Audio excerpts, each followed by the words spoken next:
Hello guys, welcome to this video. And in today's video we are going to look at the case of Lavender and Sons Limited versus Minister of Housing and Local Government that took place in 1970. So to start, we will look at the context of the case. In preview, the participants of the case are: number one, Lavender and Sons, which is a business entity, also a legal person.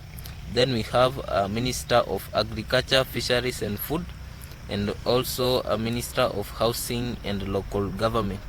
The issue involved in this case was abdication of discretion. The Minister of Housing and Local Government abdicated his discretion. The case took place in 1970 in England. So let us now look at the case in broader details. The applicants required a planning permission in order to extract certain minerals from an agricultural holding. The greater part, which fell within a reservation area, which was land of a very high agricultural quality. Permission was refused on the ground that the Minister of Agriculture, Fisheries and Food objected to the proposed use for agricultural reasons. After this refusal, then the applicants appealed to the Minister of Housing and Local Government under Section 23A of the Town and Country Planning Act 1962. In dismissing the appeal, the Minister of Housing and Local Government stated his reasons inter alia as follows: it is the Minister's present policy that the land in the reservations should not be released for mineral working unless the Minister of Agriculture, Fisheries and Food is not opposed to the working. On an application under Section 179 of the Town and County Planning Act of 1962 for an order to quash the decision of the Minister of Housing and Local Government. So the matter went to court, and here is what the court decided.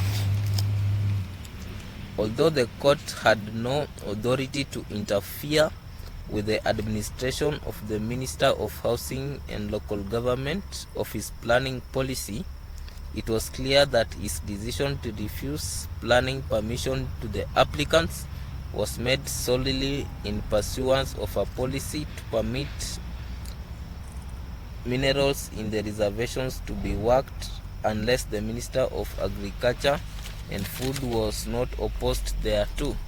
Accordingly, as it was the decision of the Minister of Agriculture, Fisheries and Food not to waiver any his objection, which was decisive in the dismissal of the appeal by the Minister of Housing and Local Government.